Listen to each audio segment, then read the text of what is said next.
Testing, testing, one, two, three.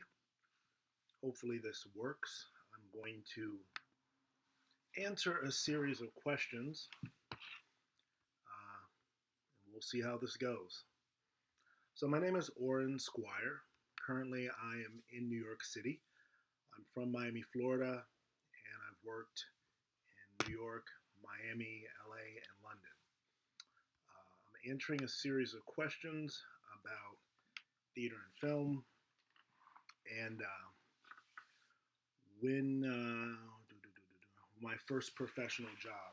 So, my first professional job was in high school. I was the captain of the football team, wrestling team, and debate team. So, I was in the newspaper a lot, and I got to know a lot of the local reporters. I needed a job, so I wanted to work for the school newspaper. The school newspaper, for whatever reason, wouldn't let me work for them. So I asked one of the reporters at a local weekly newspaper if I could stop by their office and hang out there, which I did fifth and sixth period. And that became a regular internship. And then I started writing for them towards, I guess, senior year, middle of senior year. Um, the articles I wrote got a good response.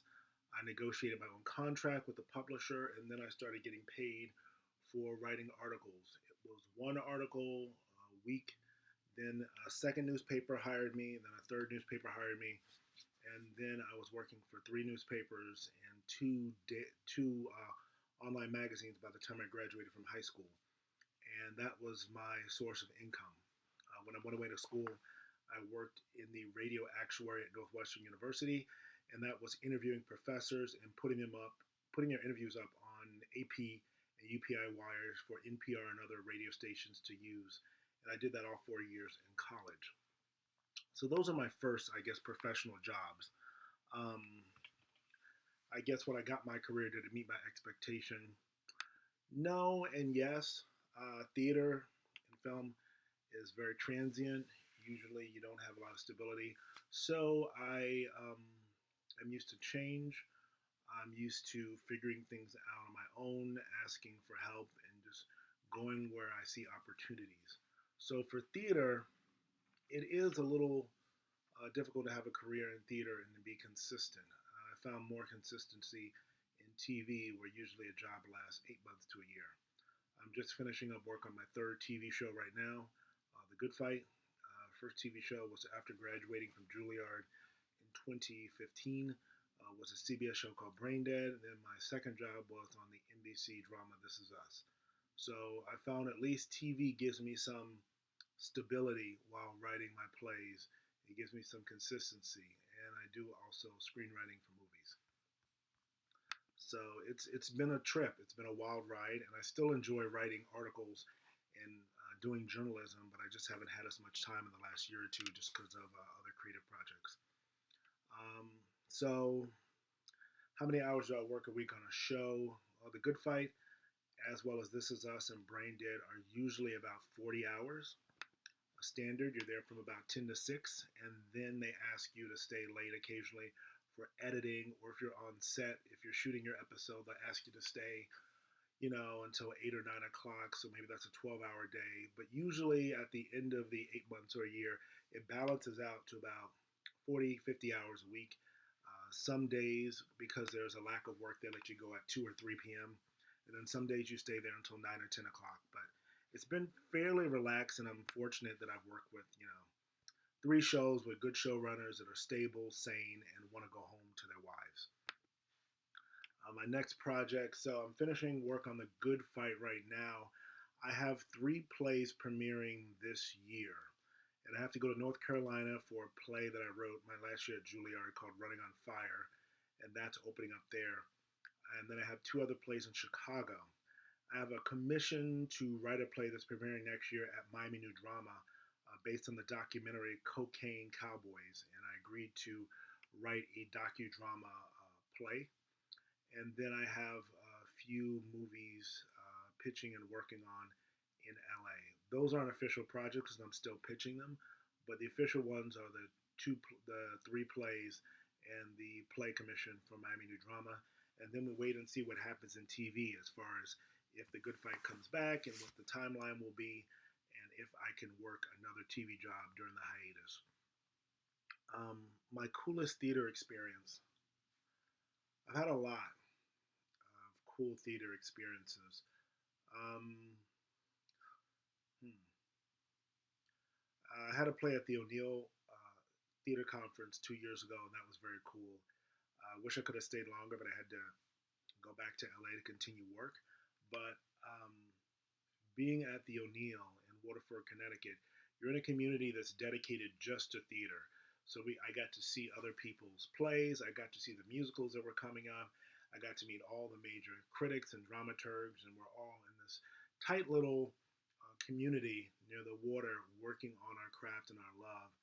And there is a sensory deprivation because there's not TV there, not good internet connection. The food has sort of a notorious label of being not that good, so you can't enjoy the food, which is actually beneficial for work because you wake up in the morning, you take in the minimum amount of food, you take in the minimal amount of internet and other connections, and you just go to work. So I enjoyed that experience, and I would love to do something like that again during the summer. What is the coolest theater experience you've done as a part-time job? So after graduating from Juilliard in 2015, I had two theater fellowships, and then I had a full-time job for CBS as a staff writer on Brain Dead. So it was nice because during the day I woke up, went to the gym, went to work, and then afterwards I usually was working on one of my theater fellowships at National Black Theater or at Brooklyn Arts Exchange, and so I had an extremely structured work environment where I was a staff writer, low level, just cranking out pages and dialogue. And then I had these theater jobs, which were on the weekend and at night, that I had complete control over, and it was hiring directors, choreographers, working with dramaturgs, and using the time to actually experiment outside of normal, traditional, naturalistic theater. Um, how did I get seen or heard? I think I got seen or heard because I was a film major in Northwestern, and as a film major, you have to write dialogue for your projects, and it's not that big a deal. You just write them out real quick, put them up on a note card, and tell the actors read this. And I guess my writing got some attention from the professors and other people who would ask to borrow my scripts and ask if they could use some of my dialogue. Uh, and then from that, a professor said I should apply for the creative writing in the media program at Northwestern. And I did that. I got in. And then from that, I just, pursued that interest because it was something that people gave me positive feedback towards. And there were a few other things I was interested in. I was interested in producing. I still am in audio. But writing was something that repeatedly people told me, oh, you're good at this. So I think I pursued that because it was positive reinforcement and it was something I liked. So when I was in LA for a year for summer interning, I also wrote my first play on my own full length play. I submitted it to a theater in Chicago, and the theater put it up. It's first submission. And it was a huge, sprawling play about living in Miami. It's probably way too long and epic, but it was me without filters. So that gave me enough positive reinforcement to pursue theater after graduating when I was working as a managing editor for two newspapers, and I got a grant from the AFL-CIO union, an AFSCME union down in Miami, to write a play about AIDS in the Black community. And that gave me more encouragement because it was the president of the union just writing me a check. I met with him. I said, here are my ideas. He said, I want to write something about AIDS in the Black community. I came back with a proposal, and he just wrote me a check. And it was one of the easiest jobs, and it was right out of school.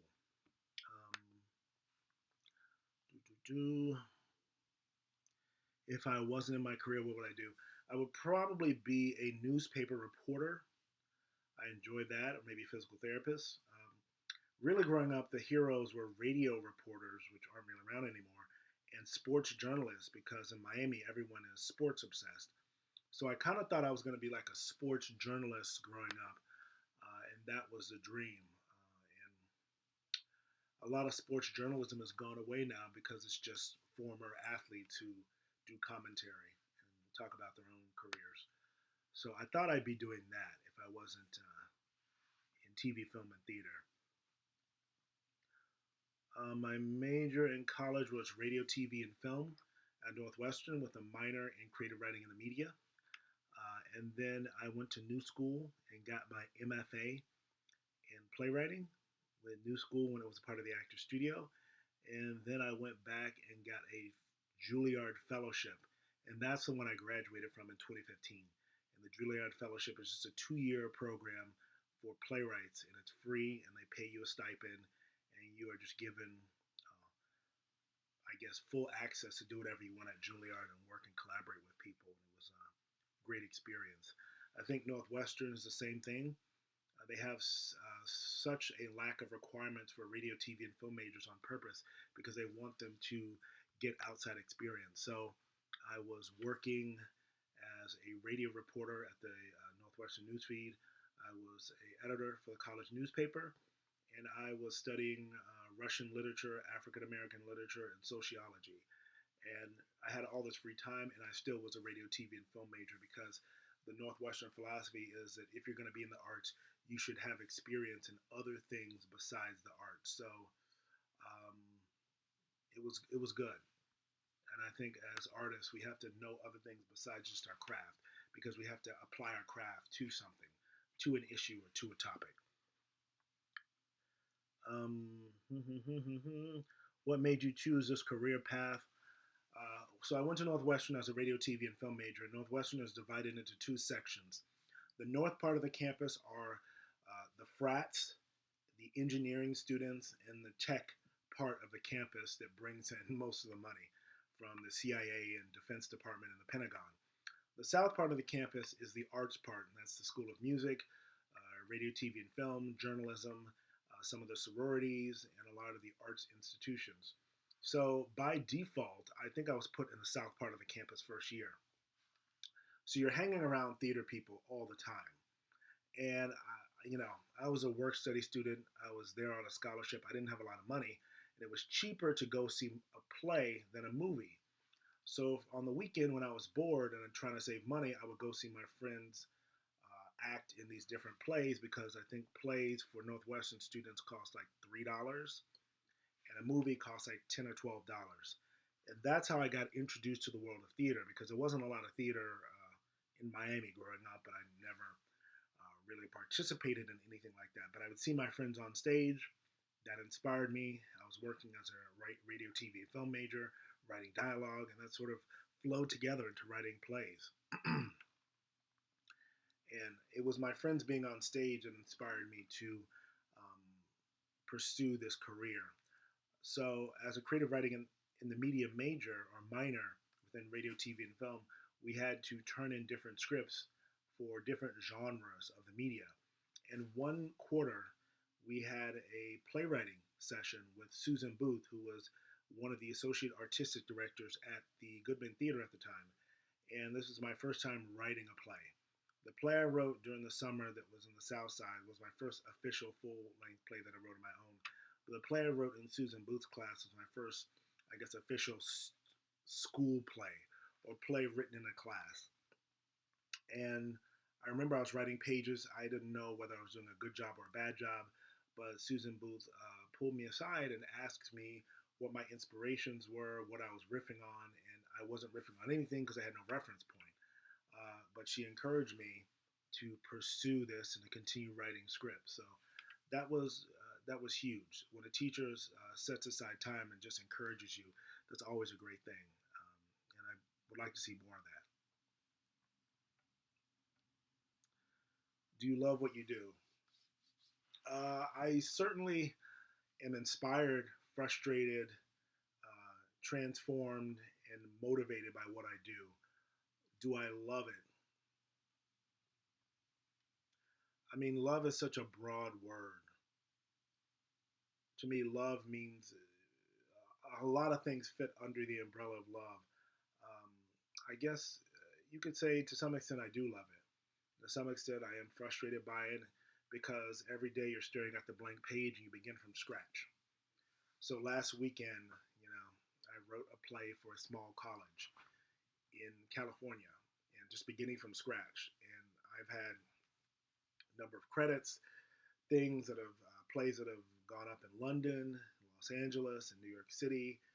Graduated from Juilliard, working on my third TV show, and still writing a 10-minute play for this small college in California freaked me out a little bit because last Saturday I was staring at a blank page. And then once I just started getting going, I got inspired and I really enjoyed myself once I got going and wrote the play in a few hours. But it was that first agonizing, hour, half hour where you're just staring and you begin and you stumble through a few characters and dialogue and you eliminate that and you go again. That is not pleasant, but it's a part of every creative journey. Those first few stumbles. Um, so that is also a part of the love, I guess. If I had a chance to change my career, what would I do? Um, I'm doing what I want to right now. I guess I would have liked to have added directing to that. So I went to a new school when it was part of the actor studio because at the time they said you could double major and get your MFA in two different fields. So I went there thinking I was going to get an MFA in writing and then in directing. And I thought that would have been awesome because then I could direct my own stuff. I can still do that, but I didn't have, I guess, the formal education.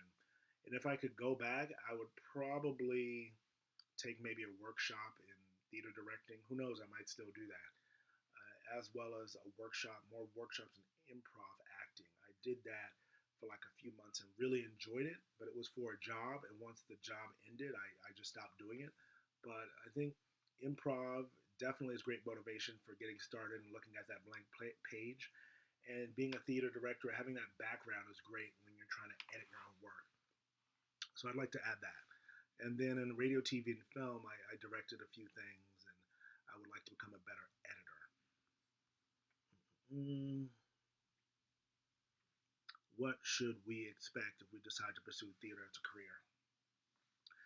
You should expect to lose like 90% of your friends. I feel like people go to college and they have this passion based upon, I guess, being told they're the smartest or best thing at a particular field. And then in college, you meet a lot of other people who are good at that too. And you discover, I'm just going to tilt this down a little bit. You discover if you do things out of love of what other people are telling you, or I'll keep the showbiz right there, right there. If you do something out of love of what your peers are telling you, that you're not going to be in that field for long, so you should quit. I mean, quite frankly, if you're doing it for people giving you a pat on the back, theater is going to be very frustrating because as an actor, you're going to go on a lot of auditions that you don't get. As a writer, you're going to write a lot of scripts that are going to get rejected. And as a director, you're going to swing and miss on a lot of projects. So you have to find that internal motivation that's outside of accolades, outside of even money, because money is going to be tough. You have to find a deeper way to motivate yourself, a deeper sense of, I guess, puzzle solving or enriching yourself through figuring out problems. I feel like most of the world runs on receiving either accolades or receiving money. And theater is a very unique thing because those two elements are withheld for most people for a long time. So the people who thrive in theater develop this other deep river within themselves that doesn't depend on the good opinion of family members and friends. It doesn't depend on the largesse of one's bank account. That actually depends on something else that you can say is maybe even spiritual. And so if you're going to be in theater, you have to develop that thing outside of the normal scope of human understanding. And yes, it could be spiritual, transcendental, philosophical, whatever it is, it's important to develop that. What does my typical day look like? It could look like anything. When I'm on a TV show, generally I wake up, um, go to work, and then at night I either see a play or I'm writing at home. When I'm not at work and I'm on hiatus, usually I'm in a lot of meetings and then I'm writing in between that and scheduling my day. What's coming up is going to be probably traveling North Carolina, Los Angeles, Miami, working on about two or three different projects and just, doing yoga and finding the time. How long did it take you to get where you are? Every day. I mean, it's every 10 years ago when I graduated from Northwestern. I was working as a reporter for a newspaper. I had a grant for a play on AIDS in the black community, and I was doing two documentaries for about the Miami school system for a consulting firm. And that was a lot to me back then. I was eking out a living. I was doing something creative in both filmmaking and theater and as a journalist. And it took me my teenage years working as a reporter, having a radio, TV, and film career, a radio, TV, and film major, and all these other elements that came together after school. And then from that, it's grown. So I would say every day takes you to tomorrow and what you're on. And it's been a part of my path. Everything has been a part of my path. Um, how much do I get paid? Well, so I have a play at Seattle Public Theater. Generally, play commissions at a major theater run in the range of like $10,000 to $20,000. So I have three plays coming up, three plays next year. Um, they may be a little bit more for some theaters. As far as for TV, I am an executive story editor. So a staff writer earns, which is a first level in in the Writers Guild of America, earns about $3,500 a week. I was on Brain Dead as a staff writer. On This Is Us, I was a story editor, which is a step above staff writer. And typically, a story editor earns about $6,000 a week. The executive story editor right now, typically you earn $8,000 a week. And then afterwards, you become a producer, co-producer, producer, managing producer, supervising, co-executive producer, executive producer. All those people get paid on a per episode basis, usually starting at like $15,000 per episode, going up as high as 50,000 to maybe even 100,000. So right now I'm at the start of my career. I'm an executive story editor. Usually the TV shows I work on last about 30 to 35 weeks, and I get paid in that range of the $6,000 or $8,000 a week. And then you get an episode fee of about $40,000 for writing your episode, in addition to your weekly pay. And then you get residuals for those episodes, which usually is in the range of $30,000 to $50,000 over the course of a year or two that trickle in as the episode goes out around the country and then around the world. So that gives you some range of idea of understanding. And then for movies, I'm just getting started on, you get paid the flat rate for movies, which for a screenwriter is about like 100,000, low six figures. You become more established as a screenwriter, you earn mid six figures, and then you become really successful. You can earn maybe high six figures, maybe seven figures for a screenplay. I am not there yet. I'm definitely at the start of that, sort of eking out on that end. But by the way, you lose like 25% of that. 10% goes to your agent, 10% goes to your manager, 5% goes to my lawyer, and that's before taxes. You lose another 50% to the government. So the agent, manager, and lawyers take 25% pre-tax off of that amount of money. So if you are earning $200,000 a year, your agent takes 20,000, manager takes 20,000, and then your lawyer, if you have one, takes 10,000. So that's a total of about 50,000. Then the government takes half of the 200,000. So you take 200,000, chop it in half by 100,000. Then you take 50,000 that goes to your agent and manager, and that's the actual amount of money you work at. So that's why a lot of TV writers work two or three different jobs just to be comfortable. So that's the scoop about how it works. Have I ever won any awards? I've won a number of awards from Lincoln Center, different theaters, different conferences. So I think that's you can look that up online on Wikipedia. Is it stressful to be in theater? Yes and no. Um, it's invigorating, but you don't have a stability of being able to go to an office every day. Um, and so it's both invigorating and it can be stressful because you don't know when your next job is coming. How often do you get a job offer? Right now, usually I get like 2 or 3 job offers a year in theater, maybe 2 or 3 job offers a year in TV, and maybe 2 or 3 opportunities in film, which I then have to pitch and close on. That's not true. Actually, you get probably like 10 opportunities in film, and maybe 2 or 3 turn out to be real that you can close on. And so usually there's some sort of balance between the TV, which is a steady 10 to 6 job or 9 to 5 job, the theater things, which is 2 or 3 projects you do at night and on the weekend and the hiatus, and then the film stuff, which is stuff you do during the hiatus and when you're traveling. Did you struggle to make a living in theater? Yes. So I did a lot of legal temping, did a lot of journalism, freelance, would hustle, get grants, be a secretary and assistant.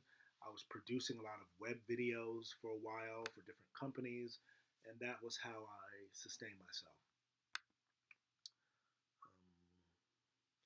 My first play, my first play was in college at Northwestern.